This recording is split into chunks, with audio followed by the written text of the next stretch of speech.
Hello everyone, আপনাদের সকলকে স্বাগতম জানাই আমার নতুন চ্যানেলে। আজকে আমি একটা ছোট্ট রেসিপি দিয়ে শুরু করলাম আমার চ্যানেলের যাত্রা। আজকের রেসিপি হলো ডিম আলুর চপ। প্রথমেই আমরা আলুগুলোকে কেটে নিব। এরপর আলুগুলো ফুটন্ত নুন দেওয়া গরম পানিতে সিদ্ধ করে নিব। দেন টমেটো, পেঁয়াজ এবং মরিচ চপ করে নিব। সিদ্ধ হয়ে যাওয়া আলুগুলোকে সঠিকভাবে ম্যাশ করে নিব।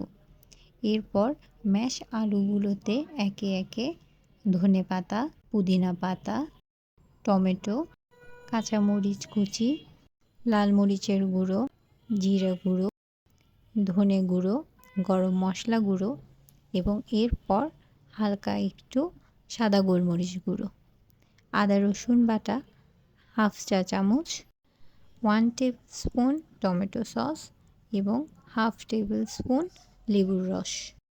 চপ করে রাখা পেঁয়াজগুলো দিয়ে দিব। এরপর ভালো করে হাত দিয়ে মিশিয়ে নিব।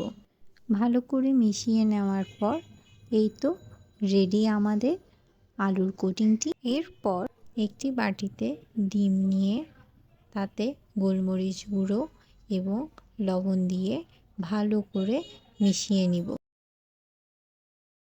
ডিম আলুর চপের কোটিংয়ে আমরা ব্যবহার করব ব্রেড ক্রাম্বস। আপনারা চাইলে বিস্কিটের গুঁড়ো ব্যবহার করতে পারেন।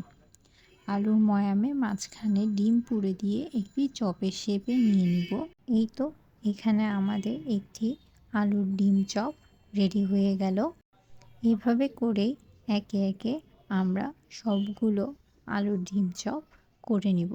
একটি ছোট্ট টিপস, যদি আপনি আলুর চপের শেপ পারফেক্ট করতে চান দেন হাতে একটু করে ঘি বা অয়েল ব্রাশ করে নেবেন, তাহলে দেখবেন শেপ পারফেক্টলি হবে। দেন চপটিকে ডিমে চুবিয়ে ব্রেড ক্রাম্বসে কোট করে নিতে হবে খুব ভালোভাবেই। যত বেশি ব্রেড ক্রাম্বিং কোটটা ভালো হবে তত বেশি খেতে লাগবে ক্রিসপি অ্যান্ড ক্রাঞ্চি। এই তো আমাদের সবগুলো ক্রাম্ব কোটিং করা শেষ হয়ে গেল। এরপর ফুটন্ত গরম তেলে আমরা একে একে চপগুলো দিয়ে দিব। খেয়াল রাখবেন তেল যেন সঠিকভাবে গরম থাকে। যদি তেল গরম না হয় চপ দিলে তা ভেঙে যাওয়ার সম্ভাবনা থাকে বেশি। চপগুলোকে ওলট পালট করে আমরা এদিক ওদিক করে ভেজে নিব।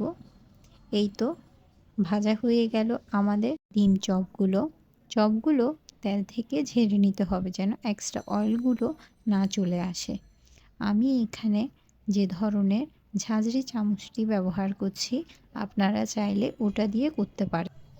এই তো তৈরি হয়ে গেল আমাদের আলু ডিম চপ।